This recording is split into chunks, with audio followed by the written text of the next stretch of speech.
got all the soil in, I've got my plants, and I'm just going to figure out where I want to put things.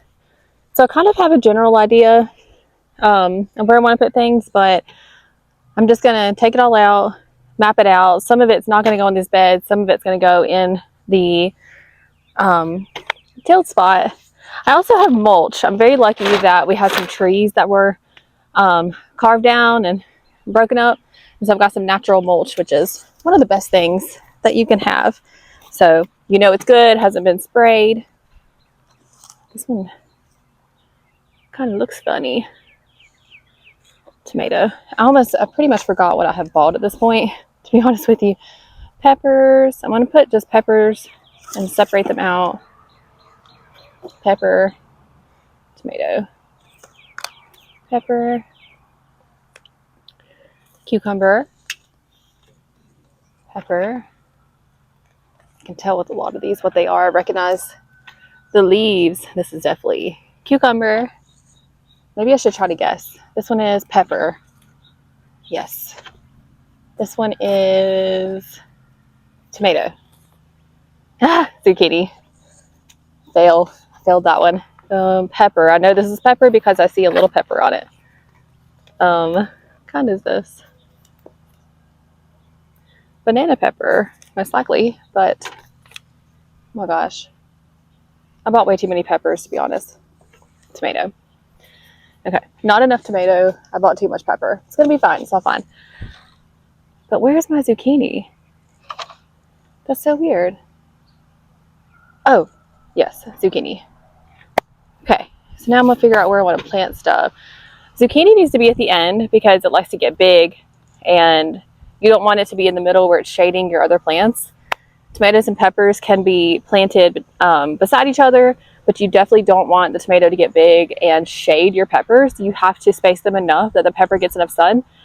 I know this because I have made the mistake of letting the tomato go wild and the cucumber, and then my peppers are so sad. They're not getting enough sun.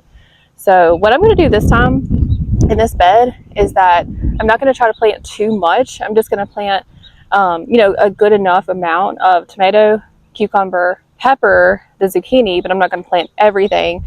And then I'm going to focus more on the companion planting between it. So I can plant my flowers, I can plant some herbs, I can plant some lettuce. I want this to be like a very full bed of a variety of things. I can plant radish if I want to plant radish.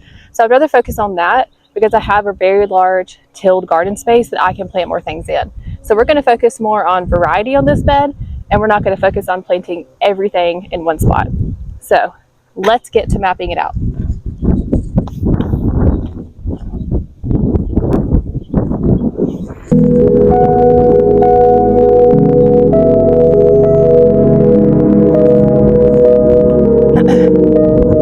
Also, I should say, this pepper plant probably cost me about maybe $7, but you've got 6 of them in here. So this gives you really good bang for your buck. I'm only going to plant 1 in this bed, so I have a lot more pepper plants that I can plant out there in the tilled spot, and that's going to be amazing. And then also with this tomato plant, I think I paid $10, and it's also got 6 tomato plants in here. So I'm very excited for that. So it really does give you more bang for your dollar than having to pay $3 per plant. So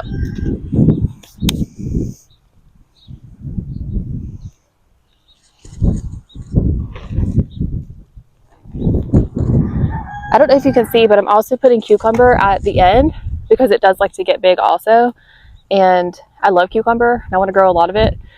So I'm going to plant that on the end. And then my tomato plants and my pepper plants will just be planted beside each other. So let's see. Okay, so I have it mapped out. I'm going to have tomato, pepper, tomato, pepper, tomato, cucumber, tomato, zucchini. And don't worry, we have a lot of beds, we have a lot of space to fill. So we're going to be planting a lot of different things in the tilled spot. Butterfly. I don't want to overcrowd this bed though, because I have seen so many times where I have done that and it has been a full jungle, which I actually will post a picture and I'll show you that. I'm trying to learn from my mistakes and get better, and I think this is going to be a really good setup. So let's go. I will say, so with tomato plants, I have, and I'll post it below as well.